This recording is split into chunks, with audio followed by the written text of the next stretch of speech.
Good morning प्यारे बच्चों। तो आज हम स्टार्ट करें हमारा लेक्चर नंबर 2 यूनिट 4 का, जिसके अंदर हम डिस्कस करेंगे बच्चे पोटेंशियल एनर्जी के बारे में। तो लास्ट जो लेक्चर में हमने डिस्कस किया था बच्चे, मैकेनिकल एनर्जी के बारे में डिस्कस किया था।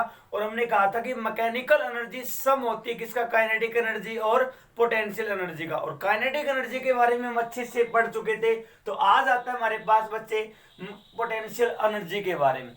तो देखिए, कोई भी बॉडी जो एनर्जी प्रोसेस कर रही हो ड्यू टू इट्स पोजीशन और configuration, due to its position और कॉन्फ़िगरेशन, तो इज कॉल्ड पोटेंशियल एनर्जी। तो बच्चे मान लो किसी भी बॉडी के अंदर मान लो एनर्जी है, किसके कारण, ड्यू टू इट्स पोजीशन और कॉन्फ़िगरेशन, इन दोनों के कारण बच्चे। ठीक है, तो जो भी एनर्जी बॉडी के अंदर होगी that is called potential energy. अब पोजीशन का मीनिंग यहां पे क्या है तुम्हारे पास, हाइट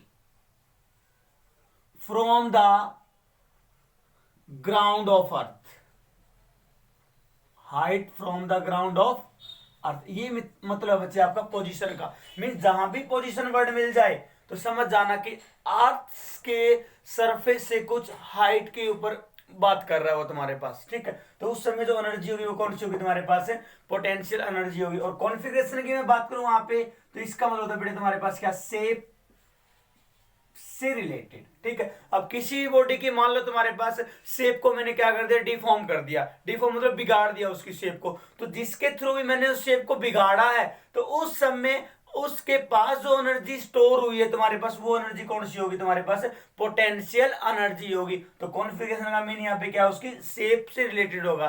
जैसे यही मार्कर है तुम्हारे पास, अब मैं क्या करूं बेटा, हैमर के साथ इसकी शेप को मान लो मैं डिफॉर्म कर दूं, बिगाड़ दूं, तो उस समय इस मार्कर के पास अपनी शेप के कारण, उस बिगड़ी हुई शेप के कारण कोई ना कोई एनर्जी होगी। वो एनर्जी तुम्हारे पास क्या कहलाएगी, पोटेंशियल एनर्जी कहलाएगी। तो पोटेंशियल एनर्जी में हमने दो चीजों की बात की, नंबर 1 पोजीशन और नंबर 2 कॉन्फ़िगरेशन तुम्हारे पास। ठीक है, तो इनका मीनिंग मैंने आपको बताया। तो इसके बाद बच्चे हम एग्जांपल की, हाँ, पोटेंशियल एनर्जी जो रहेगी किसी भी बॉडी के अंदर, वो क्या होती है, एक स्टोर्ड एनर्जी होती है। क्या होती है, स्टोर्ड एनर्जी होती है, जो क्या करती है, बॉडी को पोटेंशियल देती है वर्क करने के लिए तुम्हारे पास। तो हमेशा रिमेंबर रखेंगे कि potential energy is the stored energy. तो वो स्टोर्ड एनर्जी होगी तुम्हारे पास। जैसे हम बात करेंगे भी किस प्रकार स्टोर एनर्जी होगी, तो पहले सबसे पहले हम इसकी एग्जांपल की बात कर लेते हैं भी किन एग्जांपल्स के अंदर हमें पोटेंशियल एनर्जी का पता चलेगा। नंबर 1, अब मान लो मैंने अर्थ से कुछ हाइट के ऊपर मैंने कोई भी बॉडी या कोई भी ऑब्जेक्ट क्या कर रखा है बेटा, लिफ्ट कर रखा है यहाँ पे मान लो तुम्हारे पास। ठीक है, यहां रख रखा है मैंने। तो इस समय जो इसके पास एनर्जी होगी ना, दैट इज पोटेंशियल एनर्जी। तो ये पहला एग्जांपल होगा।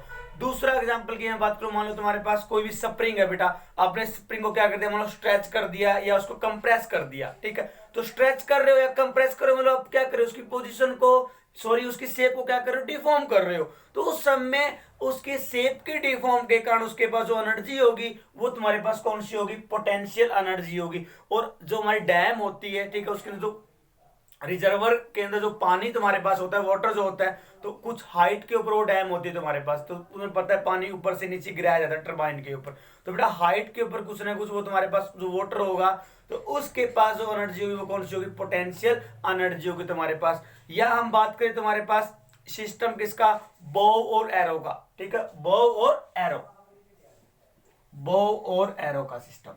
ठीक है, तो ये जो तुम्हारे पास क्या, जिसको तुम बोलते हो तीर और धनुष बोल देते हो। तो जैसे मैं उसको स्ट्रेच करता हूं तो स्ट्रेच्ड, ठीक है, खींचा हुआ बो और एरो के पास जो एनर्जी होगी वो कौन सी होगी तुम्हारे पास, पोटेंशियल एनर्जी। खींच के तुमने क्या कर दिया, उसकी शेप को डिफॉर्म कर दिया, तो शेप के कारण जो एनर्जी आई उसके पास। ठीक है, चलिए भी, तो ये था बच्चे हमारा पोटेंशियल एनर्जी के बारे में। इसके बाद हम आते हैं उसके टाइप्स के ऊपर। तो जो टाइप रहेगी पोटेंशियल एनर्जी को बच्चे, तो वो इसके डेफिनेशन के अकॉर्डिंग 2 पार्ट में डिवाइड किया गया। तो वहां पे एक वर्ड है पोजीशन के कारण जो एनर्जी होगी बॉडी के पास, या कॉन्फ़िगरेशन के कारण जो एनर्जी होगी बॉडी के पास। तो इसके हिसाब से हमने क्या किया, पोटेंशियल एनर्जी को बच्चे 2 हिस्सों के अंदर क्या कर दिया, डिवाइड कर दिया। सबसे पहले मैं बात करूं तुम्हारे पास आती है gravitational potential energy, gravitational potential energy, potential energy. ठीक है, और दूसरी है तुम्हारे पास क्या, elastic potential energy. Elastic potential energy किसी भी बॉडी के अंदर पोजीशन के कारण, उसकी पोजीशन के कारण जो एनर्जी होगी, that energy is called gravitational potential energy. ठीक है, और पोजीशन का मीनिंग क्या है, height from the earth surface. ठीक है, वो मीनिंग होगा तुम्हारे पास। और बेटा इलास्टिक पोटेंशियल एनर्जी में क्या होगा, the energy possessed by a body due to its deformed shape. तो अपने डिफॉर्म शेप के कारण या कॉन्फ़िगरेशन के कारण या शेप के कारण जो तुम्हारे पास एनर्जी होगी बच्चे, वो कौन सी होगी, इलास्टिक पोटेंशियल एनर्जी होगी। दोनों के एग्जांपल हमने मिक्स ऊपर बता दिए थे। मिक्स दो डेफिनेशन के दो नाम आए थे, एक कॉन्फ़िगरेशन आया था और एक शेप आया, सॉरी कॉन्फ़िगरेशन और एक पोजीशन। तो पोजीशन के कारण जो होगी वो कौन सी, ग्रेविटेशनल एनर्जी, और जो आपके पास कॉन्फ़िगरेशन मींस डिफॉर्म्ड शेप के कारण जो एनर्जी होगी, that is called elastic potential energy तुम्हारे पास। ठीक है, इलास्टिक पोटेंशियल एनर्जी रहेगी तुम्हारे पास। जैसे अब मान लीजिए मैं बात करूं तुम्हारे पास बेटा, यही डस्टर ले लो, अब हैमर के साथ मैं क्या कर रहा हूं, उसके ऊपर बार बार क्या लगा रहा हूं, फोर्स लगा रहा हूं। तो मेरे फोर्स के द्वारा क्या हो रहा है, इसके ऊपर क्या हो रहा है बेटा, वर्क डन हो रहा होगा, उसमें कुछ क्या हो रहा होगा, वर्क डन हो रहा होगा। ठीक है, तो वो वर्क डन क्या करेगा, मेरी बॉडी को क्या कर रहा है, डिफॉर्म कर रहा है, और वही वर्क सॉरी फोर्स होगा वो मेरी बॉडी की शेप को क्या कर रहा है, डिफॉर्म कर रहा है। तो बच्चे उस समय जो वर्क हुआ इस बॉडी के ऊपर, वो क्या होगा, पोटेंशियल एनर्जी की फॉर्म में क्या हो जाएगा, इसके अंदर स्टोर हो जाएगा। इसलिए बोलते हैं कि वो क्या है, तुम्हारे पास एक स्टोर्ड एनर्जी होती है, पोटेंशियल एनर्जी जो है। इसके बाद हम बात करते हैं तुम्हारे पास एक्सप्रेशन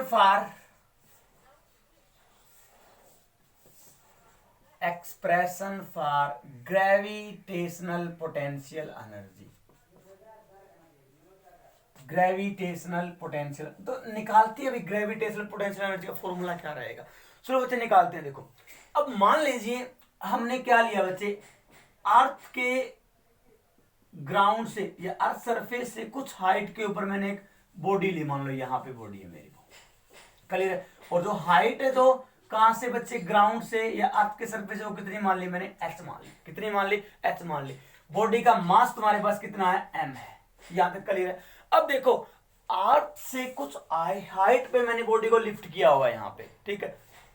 तो भाई यहाँ पे रखने के लिए इसको हमें क्या लगाना पड़ेगा बेटा, एक्सटर्नल फोर्स अप्लाई करना पड़ेगा। कितना अप्लाई करना पड़ेगा, यदि मैं छोड़ दूं तो बॉडी मेरी कहां आएगी, नीचे की तरफ आएगी। कहां आएगी, नीचे की तरफ आएगी, ड्यू टू ग्रेविटेशनल फोर्स। अर्थ का ग्रेविटेशनल फोर्स होगा, तो बॉडी के ऊपर मैं उतना एक्सटर्नल फोर्स लगाऊंगा जितना अर्थ कहां लगा रही है, नीचे की तरफ लगा रही है। ठीक है, तो मेरा जो फोर्स होगा, मान लो मैं बॉडी पे कितना फोर्स लगा रहा हूं, एफ फोर्स लगा रहा हूं। ठीक है, तो मेरा फोर्स बच्चे किसके बराबर होगा, ग्रेविटेशनल फोर्स के ही बराबर होगा। किसके बराबर, ग्रेविटेशनल फोर्स के बराबर होगा जो अर्थ लगा, तभी तो बॉडी यहाँ पे सस्पेंड रहेगी, वरना मैं छोड़ दो बॉडी नीचे आएगी। थोड़ा सा भी मैंने ग्रेविटेशनल फोर्स से कम फोर्स लगाया तो बॉडी मेरी धीरे धीरे कहाँ आना स्टार्ट हो जाएगी, नीचे स्टार्ट हो जाएगी। तो वहीं इसी एच हाइट पे रखने के लिए तो मेरे को क्या करना पड़ेगा, ग्रेविटेशनल फोर्स के इक्वल एक्सटर्नल फोर्स अप्लाई करना पड़ेगा। तो वो कितना अप्लाई करोगे, भी तुम्हें पता है mg होता है भाई, कितना होगा mg। डाउनवर्ड कितना फोर्स लगेगा, mg। वेट के कारण बॉडी नीचे जाएगी, नहीं जाएगी,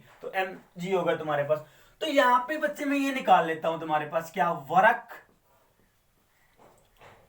अब तुम्हें पता है भाई तुम क्या कर रहे हो, बॉडी को नीचे से उठा के लेके आए और एच साइड पे तुमने रख दिया, तो डिस्प्लेसमेंट तुमने करवाई है, एच करवाई है तुम्हारे एक्सटर्नल फोर्स के थ्रू। ठीक है, जो आपने लगाया उसको वहां पे लिफ्ट करवाने के लिए।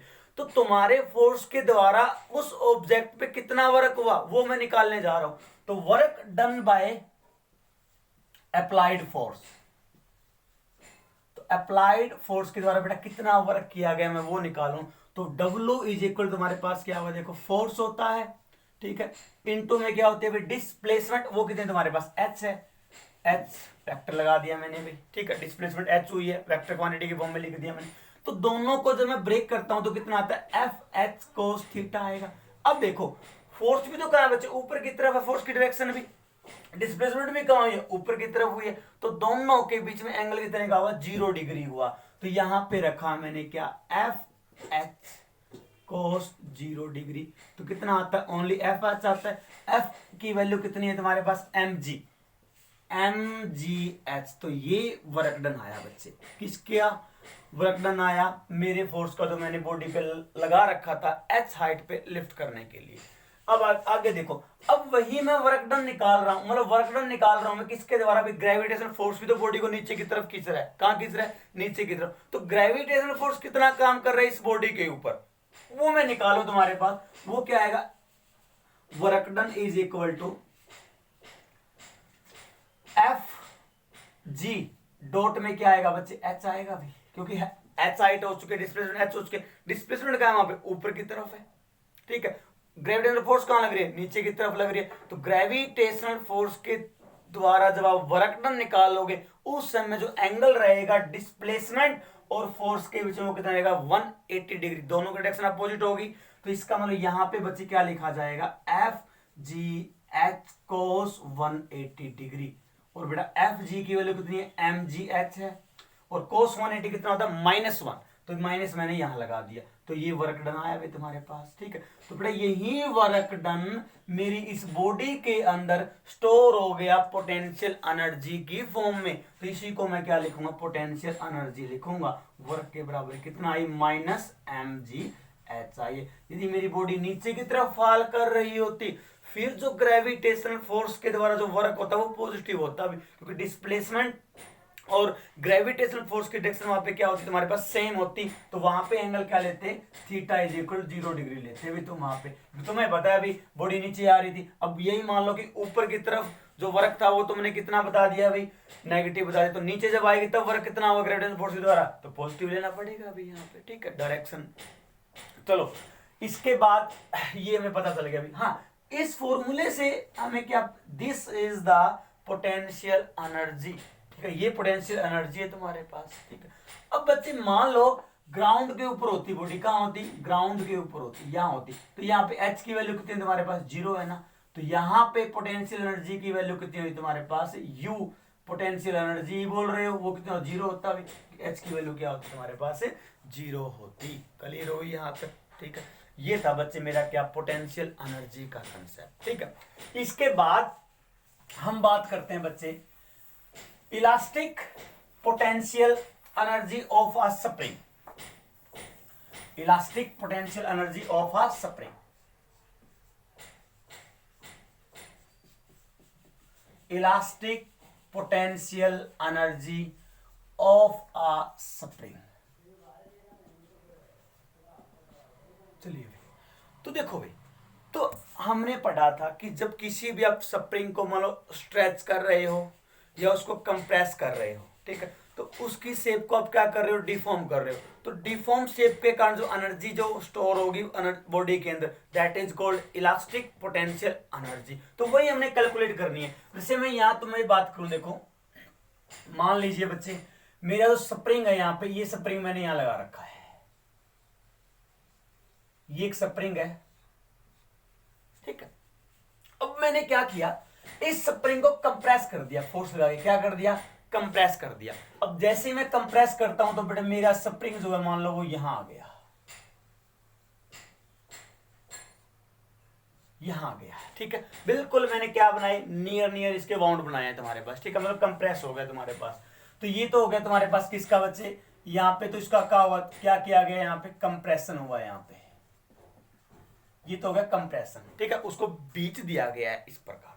इसके बाद मान लो यदि मैं क्या करता भी, इसको एक्सटेंड कर देता भी तुम्हारे पास, क्या कर देता, या स्ट्रेच कर देता भी तुम्हारे पास, स्ट्रेच कर रहे मान लो यहां पे, ये मान लो, तो बेटा ये क्या है, मेरी बॉडी की नॉर्मल पोजीशन है, ये क्या है तुम्हारे पास, नॉर्मल पोजीशन हुई मेरी स्प्रिंग की। तो यहां पे क्या किया गया, उसका एक्सटेंशन हुआ ना, यहाँ पे जिसको तुम बोल रहे हो कि स्ट्रेच हुआ है, एक्सटेंशन हुआ भी यहाँ पे एक्सटेंशन हुआ है, ये नॉर्मल पोजीशन थी, ये मैंने कंप्रेशन करके दिखा दिया तुम्हें यहाँ पे, ठीक है। दोनों में कोई भी एक कर लो, डिफॉर्म तो शेप हो रही है।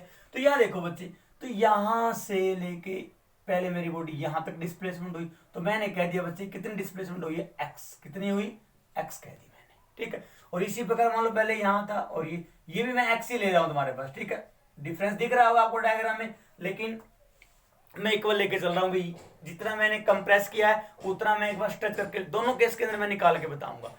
तो जब भी किसी भी स्प्रिंग को यहां पे फोर्स यहां लगी है, याद रखेंगे एफ एक्सटर्नल फोर्स यहां लगी है, और यहां कहां लगी थी बेटा, इस डायरेक्शन में लगी थी, एफ एक्सटर्नल फोर्स यहां लगा था।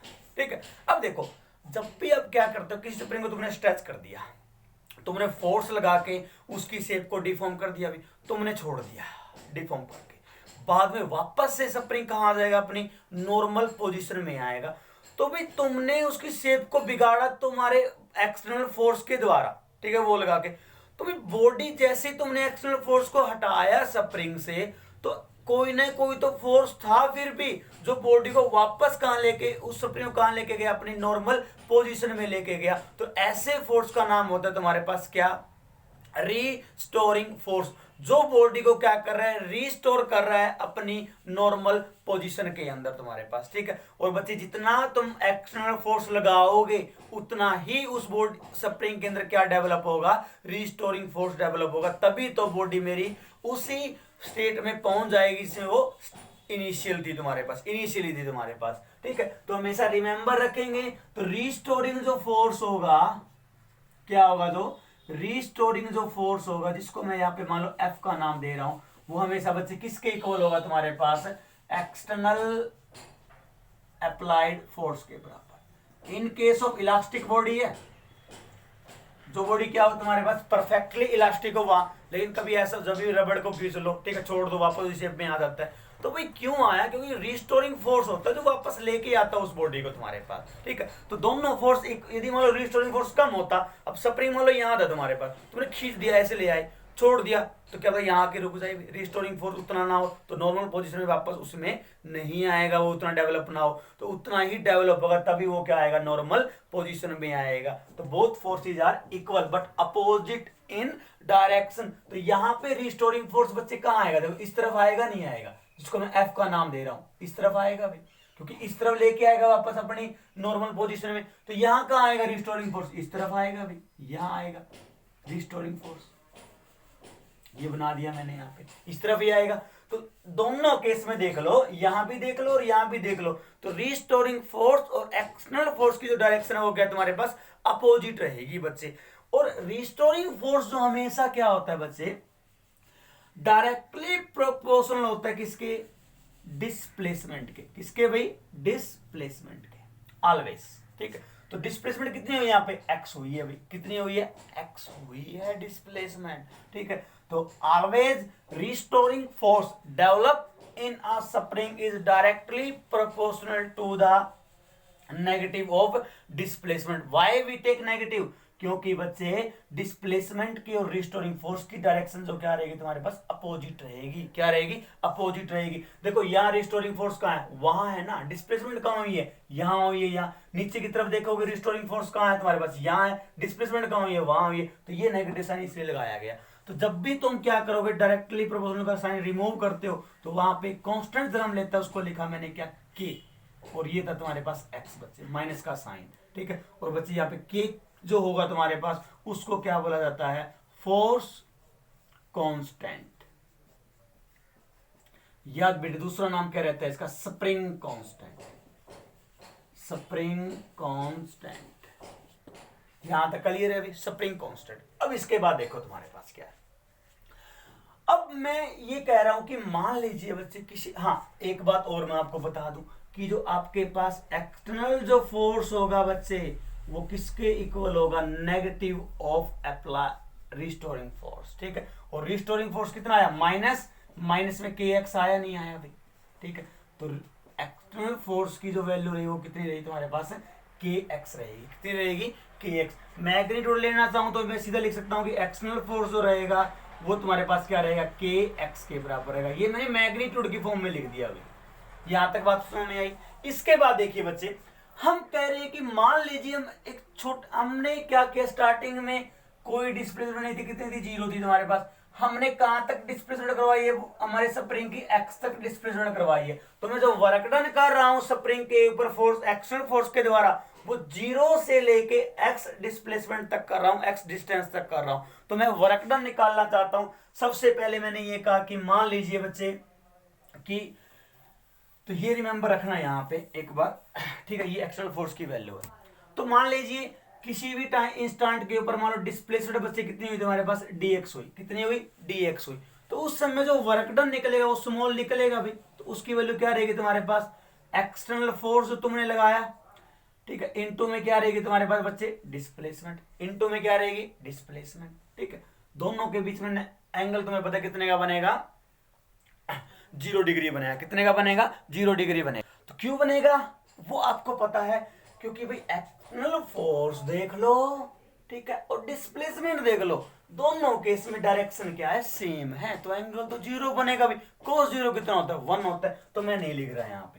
तो यहाँ पे हमने वैल्यू रखी बच्चे कितनी है तुम्हारे पास, kx इंटू में dx dw। तो मेरे को निकालना है बच्चे टोटल वर्क डन, मैंने कह दिया w, तो लिमिट कहां से कहां है, 0 से लेके x तक काम करना है भी मेरे को, ठीक है। इंटू में क्या रख दिया मैंने, के एक्स इंटू में डी एक्स। के स्प्रिंग कांस्टेंट बड़े इंटीग्रेशन नहीं होगा, x का आपको बता रखा है कितना होगा, x की पावर 2 डिवाइड बाई 2, क्योंकि पावर में एक ऐड होता है और जो पावर ऐड होकर जो बनती है उसको हम बाय में लिखते हैं, ऐसा ही होता है तुम्हारे पास। तो इंटीग्रेशन हुआ स्क्वायर ब्रैकेट 0 से लेके x, ठीक है। फिर क्या करते थे हम, अपर लिमिट पुट करते थे, पहले अपर लिमिट पुट करो, तो 2 को पहले बाहर ले लो, चलो बाहर ले लिया भाई, अपर लिमिट पुट की x स्क्वायर ही आएगा, लोअर लिमिट पुट करी 0 आएगा, x की 0 पुट करोगे तो 0 ही आएगा भाई। तो मेरी जो वर्क डन जो आया यहाँ पे वो कितना आता है, इसको मैं रिमूव कर रहा हूं, W is equal to 1/2 kx के लिए आया भाई, 1/2 kx के। और ये वर्क डन मेरे स्प्रिंग के अंदर स्टोर हो जाएगा बच्चे पोटेंशियल एनर्जी की फॉर्म में। कौन सी potential energy, elastic potential energy. Body को डिफॉर्म किया गया, स्प्रिंग को डिफॉर्म किया गया, तो बेटा यही तुम्हारे पास क्या होगी, पोटेंशियल एनर्जी होगी, इलास्टिक पोटेंशियल एनर्जी भाई, ठीक है। तो क्या होगा, 1/2 kx का स्क्वायर, ये वैल्यू रहेगी बच्चे। यहां तक क्लियर है अभी। इसके बाद हम बात करते हैं तुम्हारे पास एक्सटेंशन कंप्रेशन, ये बात तुम समझ गए, ठीक है। इसके बाद देखो, इसके बाद बच्चे हम फोर्स कांस्टेंट की बात करते हैं, स्प्रिंग कांस्टेंट को एक बार डिफाइन करते हैं, जो आपने पढ़ा था यहाँ पे, फोर्स कांस्टेंट, या बच्चे आपने क्या पढ़ा, स्प्रिंग कांस्टेंट, जिसको तुमने बोला बच्चे स्मॉल के। तो यहां पे स्मॉल के की वैल्यू कितनी आएगी तुम्हारे पास, फोर्स डिवाइड बाय एक्स, यही आएगी पिछले वाले लेसन से। तो क्या लिख सकते हो, भाई force constant is restoring force per unit displacement, restoring force per unit displacement, ठीक है, इज कॉल्ड स्प्रिंग कांस्टेंट। तो इसकी एसआई जो यूनिट रहेगी बच्चे, तो एसआई यूनिट को आप यहां से बना सकते हो। फोर्स कितनी होती है, न्यूटन होती है, एक्स डिस्प्लेसमेंट थी या डिस्टेंस थी तो वो मीटर में होती है, तो न्यूटन पर मीटर बोल सकते हो, न्यूटन पर मीटर। और डायमेंशनल फॉर्मूले की मैं बात करूं, डायमेंशनल फॉर्मूला क्या रहने वाला बच्चे, k is equal to F X, F divide by X था, तो फोर्स का क्या होता है, M L T minus 2 divide by में x एक लेंथ है, लेंथ के लिए l होता है, l से l गया, तो फॉर्मूला क्या बना, m l की पावर तो कुछ नहीं बची, 0 लिख दें, m की 1 t की पावर माइनस 2। तो ये क्या रहेगा बच्चे, मेरा dimensional formula of spring constant, ठीक है। इसके बाद में हम ग्राफ देख लेते हैं इलास्टिक पोटेंशियल एनर्जी का, ठीक है। तो इलास्टिक पोटेंशियल एनर्जी जो हुई किसी भी स्प्रिंग की, उसके अंदर कैसे वेरिएशन आएगी, किसके साथ, एक्सटेंशन के साथ और तुम्हारे पास कंप्रेशन के साथ, ठीक है। एक्सटेंशन मींस स्ट्रेच कर रहे हो, कंप्रेशन मींस उसको कंप्रेस कर रहे हो तुम यहाँ पे। तो यहाँ देखो तो क्या ग्राफ रहेगा, अभी तक तुमने पोटेंशियल एनर्जी जो निकाली इलास्टिक पोटेंशियल एनर्जी स्प्रिंग की, वो 1/2 kx के, यही आई तुम्हारे पास। अब मैं इसका ग्राफ बनाना चाहूं यहाँ पे, तो ग्राफ क्या रहेगा, यहाँ देखिए, ये बच्चे तुम्हारे पास नॉर्मल पोजीशन है, ठीक है। और ये लाइन जो शो कर रही हो किसको शो करेगी, इसकी इलास्टिक पोटेंशियल एनर्जी को स्प्रिंग की। तो यहां मान लो तुम्हारे पास x की वैल्यू क्या पॉजिटिव, या x की वैल्यू क्या नेगेटिव, तो मींस ये लाइन मैं बोल देता हूं तुम्हारे पास किसको शो करेगी, एक्सटेंशन को, किसको, एक्सटेंशन को, एक्सटेंशन मतलब x को तुम इस डायरेक्शन में करोगे पॉजिटिव ले रहे, चलो ले लो भाई, तो ऐसे करोगे तो क्या लोगे, नेगेटिव। तो कंप्रेशन में तुम x दिखाओगे, वो कहां दिखाओगे, यहां दिखाओगे। तो ये बच्चे मैंने क्या लिख दिया, कंप्रेशन के लिए, किसके लिए लिख दिया, कंप्रेस। और यहाँ लिखोगे एक्स जो होगा वो क्या होगा, नेगेटिव होगी ना डिस्प्लेसमेंट, और यहाँ एक्स की वैल्यू क्या होगी तुम्हारे पास, ग्रेटर देन 0 होगी। एक्सटेंशन यही होगा ना, ठीक है, पॉजिटिव वैल्यू। ठीक, इसके बाद देखो बच्चे, तो जैसे ये इक्वेशन ध्यान से देखो, तुम यदि क्या कर रहे हो, एक्सटेंशन कर रहे हो, कंप्रेशन करो, ज्यादा करोगे कम करोगे तो एक्स वेरी करेगा भी, एक्स वेरी करेगा तो यू भी क्या करेगा, वेरी करेगा। तो काइनेट जो इलास्टिक पोटेंशियल एनर्जी स्प्रिंग की वो डिपेंड कर रही है किसके ऊपर, उसकी एक्सटेंशन और कंप्रेशन में वो कितनी तुम्हारे पास की गई है। अब यहां देखो, तो बेटा जैसे दो वेरिएबल नहीं है इसके अंदर, u चेंज होगा जब आप x को चेंज करोगे। तो देखो एक ऐसी इक्वेशन है जिसके अंदर दो वेरिएबल है लेकिन एक की पावर 1 है और एक की पावर 2 है तुम्हारे पास। और ये इक्वेशन किसकी थी, पैराबोला की इक्वेशन थी, हमने आपको प्रोजेक्टाइल वाले केस में बताया था। तो इसका जो ग्राफ रहेगा बच्चे, या मान लो x को तुम बढ़ा रहे हो, x को बढ़ा रहे हो पॉजिटिव वे के अंदर, तो काइनेटिक एनर्जी ग्राफ कैसे आएगा, सॉरी पोटेंशियल एनर्जी ये वाला आएगा, और घटा रहे हो तो कहां आएगा, ये वाला आएगा। ठीक है, क्योंकि एनर्जी तो पॉजिटिव ही यहाँ नहीं है, यदि एक्स की वैल्यू नेगेटिव में तुम बढ़ा रहे हो तो, क्योंकि स्केयर है, स्केयर नेगेटिव का करोगे तो पॉजिटिव रिजल्ट देगा भी। तो बेटा कोई भी 2 3 वैल्यू ले लो, ठीक है, एक बॉक्स बना लो, वहां पे आप ग्राफ ड्रा कर सकते हो, यहाँ पे अलग से, यहाँ पे u की वैल्यू ले लो, यहाँ पे x की वैल्यू ले लो। सबसे पहले u को x को 1 2 3 4 5 ले लो, k की वैल्यू कोई फिक्स करो तुम 2 3, कोई भी अपने आप से फिक्स कर लो, कांस्टेंट है ना, फिक्स कर लो एक बार। ठीक है, फिक्स करके फिर u की वैल्यू नोट करते जाओ। चलो ये ग्राफ बना लिया, और एक बार क्या करो बेटा, नेगेटिव वे के अंदर लेके देखो, -1 -2 -3 -4 -5, सेम ऐसे लेकर देखो। फिर देखना काइनेटिक एनर्जी क्या आएगी, सेम आएगी ना, वो सॉरी पोटेंशियल एनर्जी क्या आएगी, सेम आएगी। तो ग्राफ कैसे जाएगा, ऐसे जाएगा। आप अपनी कॉपी में बना के देख सकते हो। ठीक है, ये था बच्चे हमारा क्या, variation in elastic potential energy of a spring with extension और कंप्रेशन। चलो बेटा, इसके बाद हम आगे बढ़ रहे हैं। इसके बाद आता है हमारे पास conservative forces and non conservative forces, जिसका आपने थोड़ा थोड़ा नाम सुन लिया था पिछले यूनिट्स के अंदर। ठीक है, तो सबसे पहले हम डिस्कस करेंगे about the conservative forces, conservative forces. ठीक है, और फिर नॉन कंजर्वेटिव फोर्स इसके बाद में। तो कंजर्वेटिव फोर्सेस कौन से होते हैं, देखिए बच्चे, जब वर्क डन हो रहा हो किसी भी फोर्स के द्वारा, और बेटा वो वर्क डन डिपेंड करे बॉडी की फाइनल और इनिशियल पोजीशन के ऊपर, डिपेंड ना करे किसके ऊपर, path followed by the body, path followed by the body, that force is known as conservative force. अब मान लो जैसे हमने क्या किया बेटा, ये कोई भी एक बॉडी थी, ठीक है, इस बॉडी के ऊपर मैं बाहर से क्या लगा रहा हूं, फोर्स लगा रहा हूं, मान लो कोई भी मैंने फोर्स लगाया, तो इसके द्वारा मान लो इसने कोई ना कोई डिस्प्लेसमेंट की, मान लो बॉडी मेरी यहां कहीं आ गई होगी, चलो कहीं भी आ गई हो, आई डोंट नो। ठीक है, तो यहां पे आ गई तो इसका मतलब कोई ना कोई वर्क हुआ होगा ना।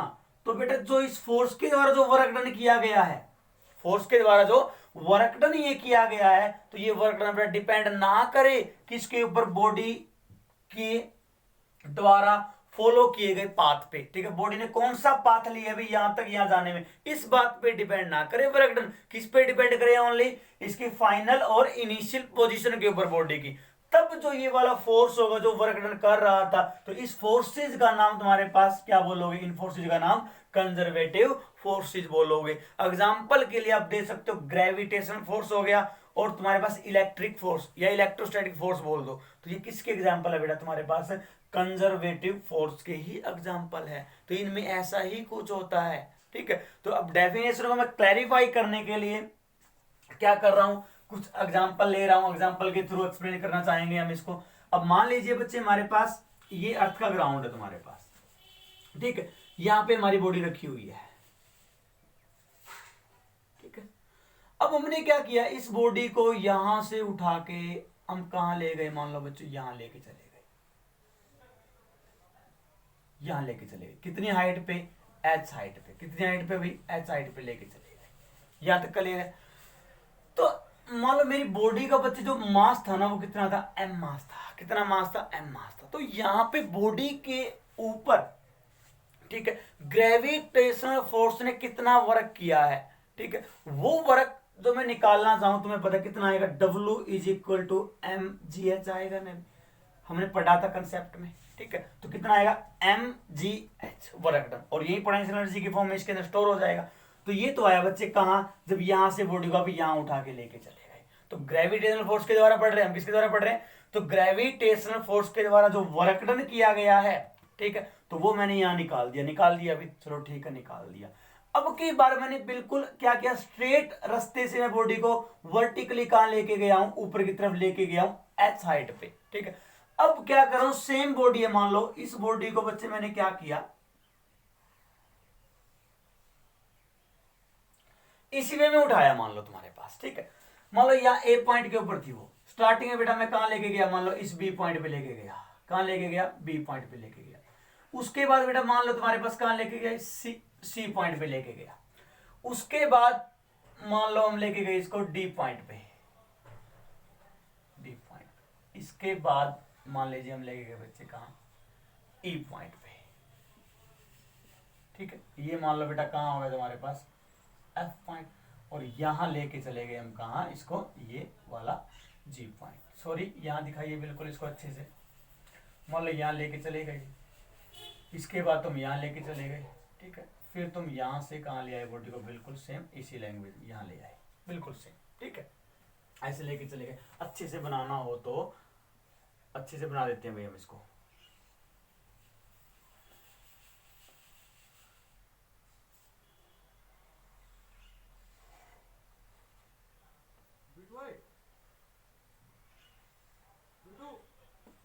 ठीक है। तो हम इसको यहां पे लेके गए हैं।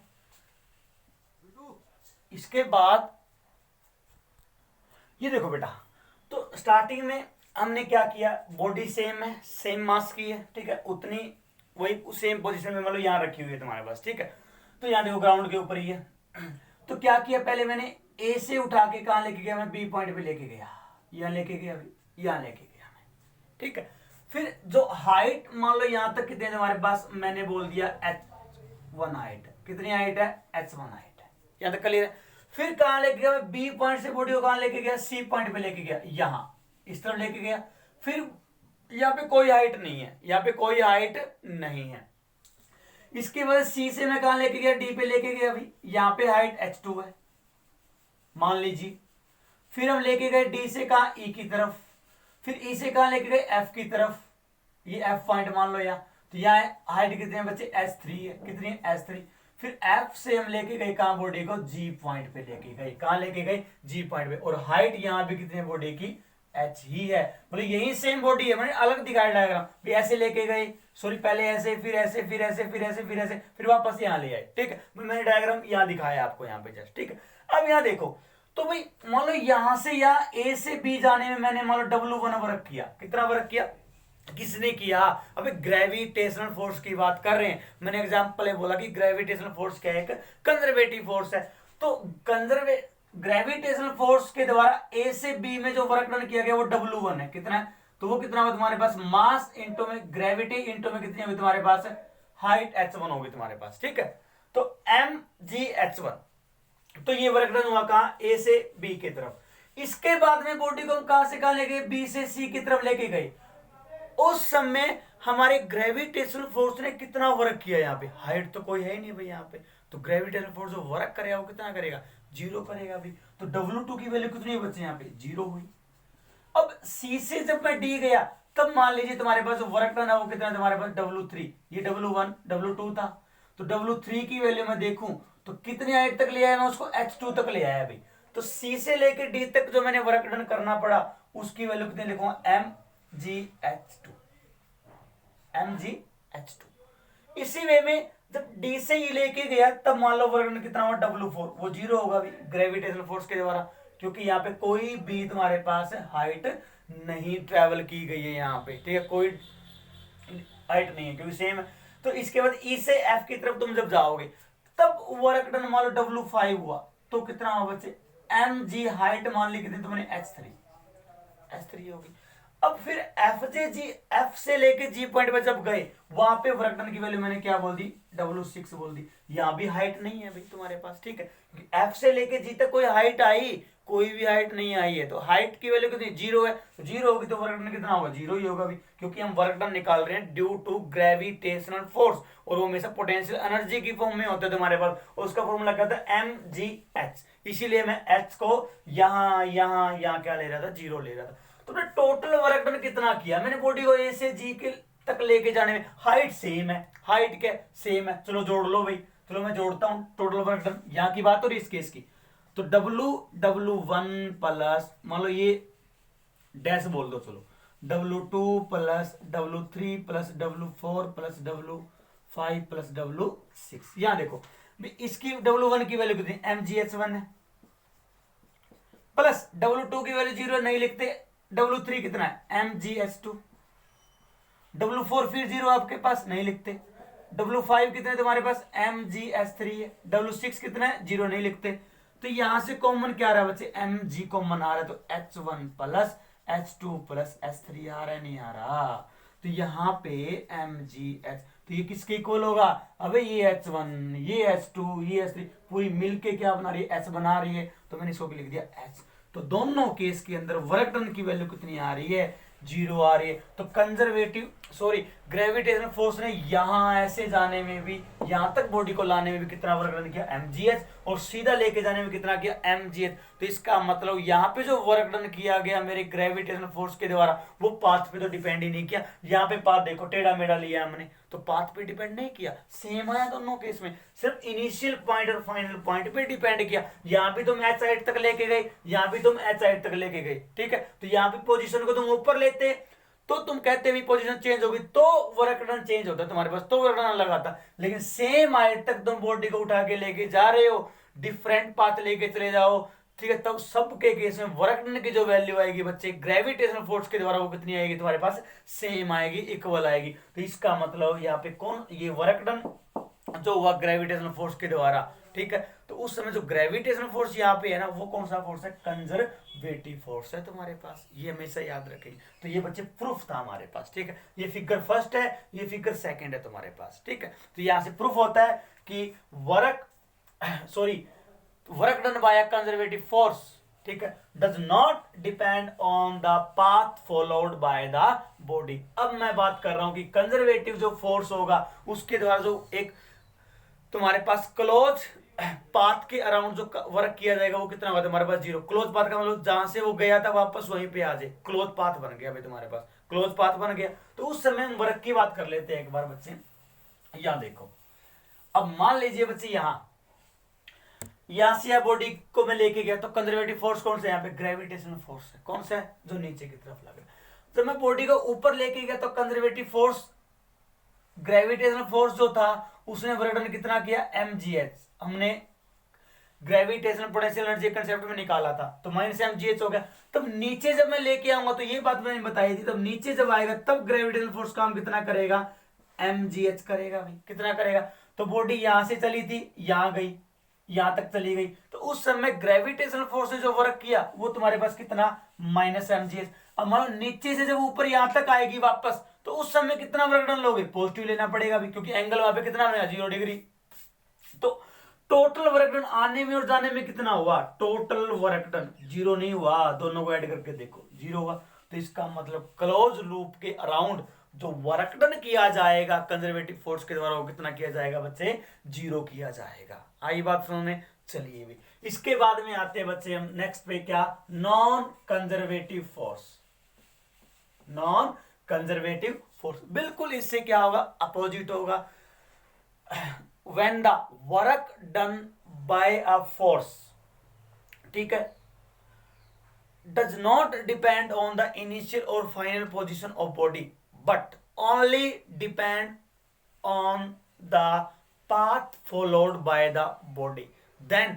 this type of force is called non conservative force। वहां पे जो फोर्स होगा, जो काम कर रहा है, वो फोर्स बेटा क्या कहलाएगा, नॉन कंजर्वेटिव फोर्स कहलाएगा, जो पाथ पे डिपेंड करे बॉडी के ऊपर। हमने बताया था आपको कौन सा होगा तुम्हारे पास, फ्रिक्शनल फोर्स होगा, ठीक है, फ्रिक्शन होगा, तो फ्रिक्शन फोर्स कैसा फोर्स है, नॉन कंजर्वेटिव फोर्स, उसको पाथ से लेना देना है। अब पाथ ऊबड़ खाबड़ होगा, बिल्कुल स्ट्रेट, बिल्कुल समतल होगा, तुम्हारे पास स्मूथ होगा, तो फोर्स ऑफ फ्रिक्शन कम होगा ना। ऊबड़ खाबड़ होगा तो फोर्स ऑफ फ्रिक्शन क्या होगी, ज्यादा होगी। तो पाथ पे डिपेंड कर रहा है नहीं कर रहा, अलग अलग पाथ के केस में अलग अलग फ्रिक्शन आपको मिलेगा, ठीक है। तो पाथ पे डिपेंड कर रहा है तुम्हारे पास। और दूसरा मैं एग्जाम्पल की बात करूं, वो तुम्हारे पास क्या होगा बच्चे, न्यूक्लियर फोर्स। कौन सा फोर्स है, न्यूक्लियर फोर्स भी तुम्हारे पास क्या है, एक नॉन कंजर्वेटिव फोर्स है। वो भी कभी भी इनिशियल और फाइनल पॉइंट पे डिपेंड नहीं करता, ठीक है। न्यूक्लियर फोर्स को आप पढ़ोगे कहाँ, हमारी +2 क्लास के अंदर। ये था बच्चे नॉन कंजर्वेटिव फोर्स का कंसेप्ट, ठीक है। इसके बाद में हमारा आता है कंजर्वेशन ऑफ मैकेनिकल एनर्जी। देखिए इसके ऊपर हमारे 2-3 टॉपिक रहेंगे इस टॉपिक पे, जो कि वेरी वेरी इंपॉर्टेंट हो गए। Conservation of mechanical energy, shortcut में लिखना चाहिए था, टाइम कंज्यूमिंग है, पूरा नाम तो ME लिख देते हैं ना, चलो कोई बात, अगले लिख लेंगे। तो बेटा conservation of mechanical energy, conservation word मैंने बताया अभी, जहां भी आ जाए उसका मीनिंग क्या है तुम्हारे पास, ठीक है। मतलब remains constant, remains constant, remains conserved, ठीक है। तो यहां पे बच्चे क्या आता है तुम्हारे पास इस कंसेप्ट के अंदर, law of conservation of mechanical energy. तो ये लॉ क्या कहता है कि किसी भी आइसोलेटेड सिस्टम की टोटल मैकेनिकल एनर्जी रहेगी वो रिमेन्स कंजर्व्ड रहेगी, रिमेन्स कांस्टेंट रहेगी, रिमेन्स सेम रहेगी, ठीक है। आइसोलेटेड का मीन्स बाहर से कोई एक्सटर्नल फोर्स जीरो लग रहा हो जब, ठीक है। तो मीन्स जो तुम्हारे पास बच्चे मैकेनिकल जो एनर्जी होगी, जो तुम क्या बोल के आए थे, काइनेटिक एनर्जी प्लस में पोटेंशियल एनर्जी, वो हमेशा क्या रहेगी तुम्हारे पास, कांस्टेंट रहेगी। जो स्टार्टिंग में थी मैकेनिकल एनर्जी वही आपको क्या मिलेगी, वही फाइनल एंड में मिलेगी तुम्हारे पास, ठीक है। ये हमारा ये लॉ कहता है। अब इस लॉ के ऊपर हमारे पास बच्चे क्या आते हैं, कुछ टॉपिक आते हैं जिनका तुम्हारे पास क्या नाम रहेगा, देखिए हम देखेंगे यहां पे इसके बेस पे कि जो फ्रीलिंग फॉलिंग बॉडी होगी तुम्हारे पास, ठीक है, भी उसकी जो एनर्जी रहेगी मैकेनिकल एनर्जी, वो क्या रहेगी तुम्हारे पास, कंजर्व रहेगी। तो इस यहां पे हम ये देखने वाले। तो देखो बच्चे, conservation of mechanical energy of a freely falling body. तो यहां पे हम ये देखेंगे कि कोई भी फ्रीली फॉलिंग जो बॉडी होगी, मतलब जो नीचे से सॉरी ऊपर से कहां गिर रही होगी, नीचे की तरफ गिर रही होगी, तो उसके पास हर एक पॉइंट के ऊपर जो मैकेनिकल एनर्जी जो रहेगी ना, वो क्या रहेगी, सेम रहेगी। आप यहां देख लो, यहां देख लो, यहां देख लो, किसी भी पॉइंट के ऊपर देख लो, तो मैकेनिकल एनर्जी उसकी क्या मिलेगी आपको, सेम मिलेगी हर एक पॉइंट के ऊपर, ठीक है। जो नीचे ऊपर से नीचे जो बॉडी गिर रही होगी, ठीक है, किसके अंडर, ग्रेविटेशनल फोर्स के अंडर, अर्थ के, ठीक है। तो उसको बोलते हैं क्या, freely falling body. Freely falling body वही होती है तुम्हारे पास। फ्री फॉल क्या होता है भी, किसी भी बॉडी की मोशन कहाँ, under the gravitational force of earth, ठीक है, उसी को मोशन क्या बोलते हैं, फ्रीली फ्री फॉल बोलते हैं तुम्हारे पास। और बॉडी जो होती है वो क्या कहलाती है, फ्रीली फॉलिंग बॉडी कहलाती है वहां पे। चलो बच्चे देखते हैं क्या हमें रियलिटी में फ्रीली फॉलिंग बॉडी जो होगी क्या वो law of conservation of mechanical energy को फॉलो करेगी या नहीं करेगी, ये हम देखने वाले हैं। मान लीजिए हमने क्या लिया बेटा, h हाइट के ऊपर, मान लो h हाइट के ऊपर यहां एक क्या ले ली मैंने, बॉडी ली A पॉइंट के ऊपर। कहां से हाइट है, अर्थ के ग्राउंड से h हाइट पे है, यहां तक क्लियर है, ठीक है। तो जिसका मास मैंने क्या मान लिया बच्चे, m मान लिया, क्या मान लिया, m मान लिया। और स्टार्टिंग में जो मैंने ये लिए कहां लिए, रेस्ट के ऊपर लिए। तो हमने एक बॉडी ली A पॉइंट पे फ्रॉम हाइट h, ठीक है, कहां से, अर्थ के ग्राउंड से। इसका मास कितना लिया हमने, m लिया, और वो कहां है, रेस्ट के ऊपर। तो रेस्ट के ऊपर तो बेटा इनिशियल वेलोसिटी क्या मिलेगी, 0 मिलेगी। तो एट पॉइंट ए की मैं बात कर लेता हूं, तुम्हारे पास काइनेटिक जो एनर्जी है बॉडी के पास वो कितनी होगी, 0 होगी ना, क्योंकि 1/2 mv², v की वैल्यू 0 है क्योंकि रेस्ट पे लिया अपने ए पॉइंट पे बॉडी। चलो ठीक है, तो पोटेंशियल एनर्जी कितनी होगी यहाँ पे, तो पोटेंशियल एनर्जी कितनी होगी बच्चे, mgh होगी ना, क्योंकि हाइट के कारण जो होती, सीधा हाइट लिख दो मल्टीप्लाई m और g के, तो mgh होगी। चलो भी ठीक है। अब मैं कहता हूं कि ए पॉइंट से मेरी बॉडी उठ के कहां आ गई, मान लो यहां कहीं बच्चे इस बी पॉइंट पे आ गई, कहां आ गई, बी पॉइंट पे आ गई। अब बी पॉइंट पे जब बॉडी आई तो मैंने कहा कि उसके पास जो वेलोसिटी थी बच्चे वो कितनी थी, मान लो v1 थी, कितनी थी, v1 थी तुम्हारे पास। तो यहां से ए से बी पे जब वो आई उसने मान लो डिस्टेंस जो ट्रेवल करी है वर्टिकली वो कर ली मान लो बच्चे x। तो ये वाली कितनी बची हुई यहां से लेके यहां वाली h माइनस एक्स ही बची हुई, h माइनस एक्स बचा हुई यहां से। ठीक है, अब देखो तो हम बात करते हैं बेटा कहां, एट पॉइंट बी की बात कर लेता हूं मैं। अब बी पॉइंट पे मैं पहले पोटेंस या सॉरी इससे पहले इस केस में अब मैकेनिकल एनर्जी देखो एट पॉइंट बी के ए के ऊपर मैकेनिकल एनर्जी जो रहेगी तुम्हें पता है काइनेटिक एनर्जी प्लस में पोटेंशियल एनर्जी क्या होती है, मैकेनिकल एनर्जी होती है। ये लो भाई, तो जोड़ा तो आंसर कितना आएगा, ये तो 0 है, ये mgh है, तो कितना आया mgh, तो ये mgh आ गया अभी। इसके बाद हमने बात की है at point B, at point B तो बी पे बॉडी v1 वेलोसिटी तक पहुंची है, ठीक है, और डिस्टेंस मैंने दिखा रहा है कितने ट्रेवल किए। तो वहां पे जो पोटेंशियल एनर्जी की वैल्यू आपको दिखेगी तो अर्थ से हाइट कितनी हो चुकी है बी पॉइंट पे भाई, h माइनस एक्स हो चुकी है, h माइनस एक्स, तो mgh माइनस एक्स रहेगी, ये रही भी तुम्हारे पास, क्लियर है। चलो भाई, तो रेस्ट का मतलब समझ रहे हो बच्चों, u की वैल्यू कितनी 0। तो मैंने काइनेटिक एनर्जी और निकालनी है बी पॉइंट पे कितनी होगी, तो उसके लिए मैंने फोर्थ इक्वेशन का यूज किया मोशन वाली, U square V square minus U square is equal to A S, two A S. चलो यहां देखो तो इन फाइनल वेलोसिटी कितनी है बी पॉइंट पे, v1 ली आपने, कितनी ली v1 का स्केयर, माइनस में u कितना है 0, वेलोसिटी 0 ली है, इज इक्वल टू एक्सेलरेशन कितनी होगी, जब नीचे की तरफ आ रही है तो क्या लोगे, g लोगे, ठीक है। ग्रेविटी एक्सेलरेशन क्या होगी, एक्सेलरेशन ड्यू टू ग्रेविटी होगी, तो a is equal to g put किया, तो s कितना हुआ तुम्हारे पास, x हुआ भाई। डिस्प्लेसमेंट कितनी हुई है, x ही हो चुकी है बी पॉइंट तक यहाँ पे। चलो भाई, तो v1 का स्केयर कितना आया बच्चे यहाँ पे 2gx आया। तो यहां पे बी पॉइंट पे मैं काइनेटिक एनर्जी निकालने जाऊं तो उसकी फॉर्मूला क्या रहेगा, 1/2m v1 का स्केयर रहेगा, क्योंकि वेलोसिटी तो v1 हो चुकी है अभी। तो बेटा वैल्यू पुट करो 1/2m v1 के स्केयर की वैल्यू अभी अभी यहां निकाली आपने, ये निकाली ना, कितना आएगा 2gx, तो 2 से 2 तो कैंसिल आउट हुआ भाई, कितनी वैल्यू आती है mgx आती है बच्चे, कितनी आती है mgx आती है। तो यहां मैकेनिकल एनर्जी निकाल चुके हो। तो अब एट पॉइंट बी पे मैकेनिकल एनर्जी की मैं बात करूं बच्चे, वो भी कितनी हुई, kinetic energy plus potential energy, kinetic कितनी आई है mgx आई है, प्लस से पोटेंशियल एनर्जी कितनी आई है mgh माइनस एक्स आई है। अब इसको अच्छे से सोल्व कीजिए, क्या आया mgx प्लस, बेटा mgh की h से मल्टीप्लाई की, mg की mgh हुआ, माइनस का साइन, फिर क्या आएगा mgx आया, ये भी कटा भाई, कितना आंसर आया mgh आया, कितना आया mgh आया। तो भाई बी पॉइंट पे जो एनर्जी आई मैकेनिकल एनर्जी वो भी कितनी आई mgh, और ए पॉइंट पे कितनी आई थी mgh आई है। अब मैं कहता हूं कि मेरी बॉडी भाई पहुंच चुकी है कहां, सी पॉइंट पे, कितनी वेलोसिटी के साथ, मान लो v2 वेलोसिटी, मतलब ग्राउंड पे पहुंच गई, ठीक है। चलो अभी ग्राउंड पे पहुंच गई, हाइट तो खत्म होगी ना फिर इसका मतलब, तो हाइट खत्म हो गई, तो एट पॉइंट हम बात करें तुम्हारे पास सी, तो पोटेंशियल एनर्जी तो बेटा हाइट के कारण होती है, तो हाइट के कारण तो एनर्जी रही नहीं तुम्हारे पास यहाँ, तो वो कितनी हुई तुम्हारे पास 0 होगी भाई, कितनी होगी 0 होगी यहाँ पे। चलो ठीक है भाई, इसके बाद में हम बात करें काइनेटिक एनर्जी, पहले क्या निकालो v2 की वैल्यू तो निकाल लो भी, कितनी है निकालता हूं, v square minus U square is equal to 2as, रखो बच्चे यहाँ पे वैल्यू रखो, v स्केयर v2 का स्केयर, ये कितना हुआ 0 का square is equal to acceleration की वैल्यू क्या होगी, acceleration due to gravity g के बराबर होगा, मल्टीप्लाई में s, तो यहां से टोटल डिस्प्लेसमेंट कितनी हो चुकी है, h नहीं हो चुकी, तो ये कितना है तुम्हारे पास h आया अभी, तो v2 square is equal to 2gh।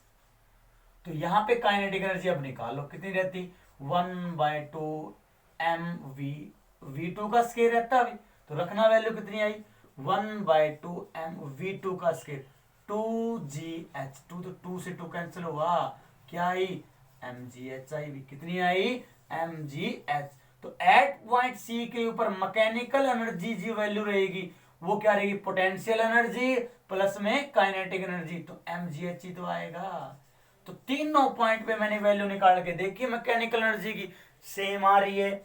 C point पे भी mgh, बी पॉइंट पे भी mgh, तो बेटा ए पॉइंट पे कितनी mgh, तो इसका मतलब तीनों केस में मेरी mechanical energy freely falling body क्या रही, सेम रही। तो इसका मतलब क्या रहेगी, कंजर्व्ड रहेगी मैकेनिकल एनर्जी किसी भी फ्रीली फॉलिंग बॉडी की। ठीक है यहां तक। तो हमने बच्चे यहाँ पे प्रूफ कर दिया कि रियलिटी में ही फ्रीली फॉलिंग बॉडी की जो मैकेनिकल एनर्जी रहेगी वो क्या रहेगी, कंजर्व्ड रहेगी। चलो भाई, तो ये बेटा वेरी इंपॉर्टेंट टॉपिक था हमारा। ठीक है, इसके बाद अगला हमारा जो केस आता है वो सेम एज इट इज है। उसके अंदर हम क्या करें, अब की बार बॉडी को वर्टिकली थ्रो करेंगे, ऐसे प्रोजेक्ट करेंगे हमारे पास। ठीक है, वर्टिकली अपवर्ड। तो उस समय देखेंगे भी क्या वहां भी ऊपर जाती हुई बॉडी की भी मैकेनिकल एनर्जी कंजर्व रहती है या नहीं रहती है। ठीक है, तो इसके लिए बेटा देखिए हम क्या करें। चलिए अभी बेटा, तो conservation of mechanical energy of a vertically upward projected body, तो ये हम देखने वाले कि अब की बार हम ये देखेंगे कि हमारी बॉडी जब नीचे से ऊपर की तरफ वर्टिकली ऐसे फेंकी गई हो तो क्या उस समय भी हर पॉइंट के ऊपर उसकी जो मैकेनिकल एनर्जी रहेगी क्या वो सेम रहेगी, क्या वो कांस्टेंट रहेगी, क्या वो कंजर्व्ड रहेगी, ये बात हम यहाँ पे देखने वाले। चलो आइए देखते हैं। तो बेटा मैंने क्या लिया, मान लो ये अर्थ का ग्राउंड है यहाँ पे। ठीक है, चलो भैया अर्थ का ग्राउंड बना देते हैं। मान लो यहाँ ए पॉइंट है, ये ए पॉइंट है। तो ए पॉइंट पे मैंने क्या किया, एक एम मास की बॉडी को वी या फिर यू वेलोसिटी मैंने क्या कर दिया, थ्रो कर दिया, वर्टिकली अपवर्ड मूव करवा दिया। ठीक है, तो एट पॉइंट ए, ध्यान से देखना यहां पे, एट पॉइंट ए पॉइंट के ऊपर मैं क्या करूं, बॉडी की पोटेंशियल एनर्जी निकालूं भाई। तो पोटेंशियल एनर्जी बॉडी की जीरो होगी क्योंकि एच की वैल्यू जीरो होगी, यहाँ पे हाइट तो है ही नहीं ना, ग्राउंड पे पड़ी है, तुम छोड़ने वाले हो, जीरो हुई। काइनेटिक एनर्जी कितनी हुई यहाँ पे, काइनेटिक एनर्जी 1/2 mu स्क्वायर हुई। तुमने इनिशियल वेलोसिटी यू देख के छोटा भी। ठीक है, यू वेलोसिटी पॉइंट के ऊपर। तो मैकेनिकल एनर्जी कितनी है यहाँ पे, मैकेनिकल एनर्जी जो है एट पॉइंट ए के ऊपर, तो पोटेंशियल एनर्जी प्लस में काइनेटिक एनर्जी, तो वो वैल्यू कितनी आती है बच्चे, 1/2 mu स्क्वायर आती है। ये लो भाई एट पॉइंट ए पे निकाल दी। मैंने कहा कि मेरी बॉडी ए पॉइंट से चल के कहां पहुंच गई, मान लो वर्टिकली यहां पहुंच गई, मान लो बच्चों कहां, बी पॉइंट पे, और कितनी हाइट पे आ गई, मान लो एक्स हाइट पे आ गई, ये कह लो आगे चलो। और वेलोसिटी जो है ना यहाँ पे बी पे, वो कितनी मान ली मैंने, v1 मान ली। v1 के साथ दौड़ गई, वहां कितने के साथ दौड़ गई वो, v1 के साथ दौड़ गई। अब देखो फाइनल वेलोसिटी कितनी होगी, v1 होगी। इसके बाद देखो, तो एट पॉइंट बी की मैं बात करूं, वहां पे पोटेंशियल एनर्जी की वैल्यू कितनी है, देखो बी पॉइंट पे अर्थ के ग्राउंड से हाइट कितनी होगी, एक्स होगी, तो पोटेंशियल एनर्जी कितनी होगी, mgx। तो मैंने यहां लिख दिया कितना, mgx। तो अब मैं बात कर लेता हूं भाई v1 वेलोसिटी की वैल्यू क्या होगी, तो वेलोसिटी की वैल्यू देखो भी कितनी होगी। तो मैंने क्या किया, v1 का स्केयर माइनस u का square is equal to 2ax, ऐसा लगाते थे। चलो मैं ये लिख लेता हूं, एक बार इक्वेशन लिखी मैंने जस्ट एक बार, थर्ड इक्वेशन ऑफ मोशन। तो भाई फाइनल वेलोसिटी v1 है बी पॉइंट पे, इनिशियल वेलोसिटी तुमने u ही दी थी, 2 ग्रेविटी की वैल्यू कितनी होगी, g होगी तुम्हारे पास, a की वैल्यू कितनी होगी, g होगी, इनटू में s की वैल्यू क्या होगी तुम्हारे पास, x ली हुई है, क्या ली हुई है, x ली हुई है। तो v1 का स्केयर जो आया बच्चे वो कितना आया, 2gx प्लस में कितना आया बच्चे, u स्केयर, प्लस में कितना आया तुम्हारे पास, u स्केयर। ठीक है, इसके बाद देखो बच्चे तुम्हारे पास क्या रहता है, हमने v1 का स्केयर, पहले बात तो ये सुनो भाई, जब कोई भी बॉडी तुम्हारे पास क्या होती है, नीचे ऊपर से नीचे की तरफ आ रही होती है, तो उस समय उसके पास जो एक्सेलरेशन होती है वो एक्सेलरेशन ड्यू टू ग्रेविटी होती है, और नीचे से ऊपर से नीचे आ रही बॉडी की जी की वैल्यू हम क्या लेते हैं, पॉजिटिव लेते हैं। जब नीचे से बॉडी ऊपर की तरफ आ रही हो तब जो जी की वैल्यू होगी वो क्या लोगे, आप नेगेटिव लेते हैं हमेशा। ठीक है, तो बेटा यहाँ पे जी की वैल्यू हमने मिस की, नेगेटिव नहीं ली तो नेगेटिव लीजिए, तो ये नेगेटिव होगा ना, यहाँ पे ये माइनस साइन आएगा। ठीक है, यहाँ तक ये मिस्टेक थी हमारी। ठीक है, इसके बाद देखो तुम्हारे पास क्या रहेगा। इसके बाद तो हमने निकाली यहाँ पे काइनेटिक एनर्जी, तो काइनेटिक एनर्जी जो होगी वो क्या होती है 1/2 mv1 का स्क्वायर हुई 1/2 m, क्योंकि बी पॉइंट पे निकल रहा हूं तो बी पॉइंट पे वेलोसिटी v1 ही है ना, तो v1 का स्क्वायर ही लूंगा मैं यहाँ पे। तो बेटा v1 की वैल्यू कितनी है -2gx प्लस में u स्क्वायर, इसको अंदर की तरफ लेके जाने के बाद -1/2m 2gx प्लस में 1/2m u स्क्वायर, ये बना 2 से 2 cancel out -mgx plus 1/2m u square, ये बना दे। तो अब मैकेनिकल एनर्जी देखो यहाँ पे कितनी होगी, दोनों का सम कर दो, किस किस का, काइनेटिक का और पोटेंशियल का। तो कितना आया mgx प्लस काइनेटिक जोड़ो प्लस की माइनस आएगा क्योंकि माइनस साइन है यहाँ पे, -mgx प्लस 1/2mu का स्क्वायर, ये हुआ भी कैंसिल आउट। ठीक है, तो कितनी वैल्यू आई 1/2mu स्क्वायर आया।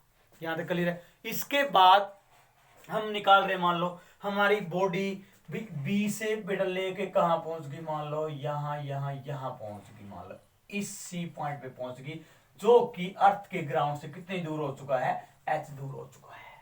ठीक, यहां पे हमारी जो पोटेंशियल एनर्जी जो रहेगी एट पॉइंट सी, हम बात कर रहे हैं अब एट पॉइंट सी की, सी पॉइंट की मैं बात कर रहा हूं, तो सी पॉइंट पे पोटेंशियल एनर्जी जो रहेगी वो कितनी रहेगी mgh रहेगी, क्या रहेगी mgh रहेगी। मैंने कहा कि सी पॉइंट मेरी बॉडी v2 वेलोसिटी लेके पहुंची, कितनी वेलोसिटी लेके पहुंची v2 वेलोसिटी लेके पहुंची, तो मैं देखना चाहूंगा कि v2 वेलोसिटी की वैल्यू क्या होगी, v square minus u square is equal to 2as, तो v2 का square minus u square is equal to -2gh होगा, क्योंकि डिस्प्लेसमेंट कितनी हो चुकी है बी सी पॉइंट पे ग्राउंड तक की, h हो चुकी है, acceleration due to gravity a की वैल्यू क्या लोगे -g, तो माइनस साइन मैंने यहां लगा दिया, तो v2 की जो वैल्यू आई वो कितने हैं बच्चे -2gh प्लस में u स्क्वायर, निकालो भाई काइनेटिक एनर्जी भी निकालो, यहाँ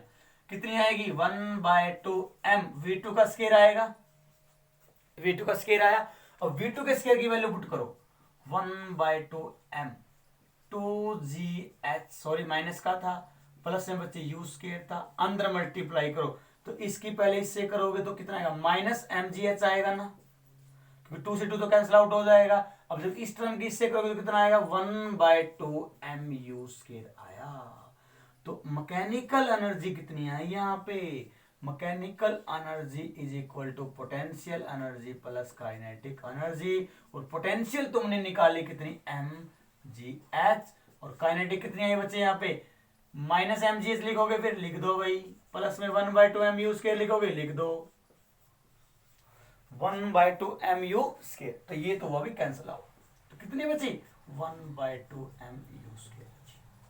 यहां तक क्लियर। तो यहां दोनों तीनों केस में देखो, ए पॉइंट पे total mechanical energy 1/2u square, B point पे जब बॉडी पहुंची वहां पे मैकेनिकल एनर्जी कितनी 1/2mv स्क्वायर, सी पॉइंट पे जब बॉडी पहुंची वहां पे मैकेनिकल एनर्जी कितनी 1/2mu स्क्वायर। तो हर एक पॉइंट पे बेटा मैकेनिकल एनर्जी की वैल्यू क्या रह रही है, सेम रह रही है। जब बॉडी नीचे से कहां जा रही है, ऊपर की तरफ जा रही है, तो इसका मतलब वहां भी मेरी बॉडी की मैकेनिकल एनर्जी क्या है, कंजर्व रहेगी। तो मेरे को तीनों इक्वेशन से क्या हुआ, ये बात क्लैरिफाई हुई है। ठीक है, तो ये था बच्चे हमारे पास क्या पोटेंशियल एनर्जी के अंदर law of conservation of mechanical energy का कंसेप्ट। ठीक है, तो आज के लिए हम इतना ही करेंगे, बाकी करेंगे नेक्स्ट लेक्चर के अंदर। आज के लिए बेटा थैंक यू।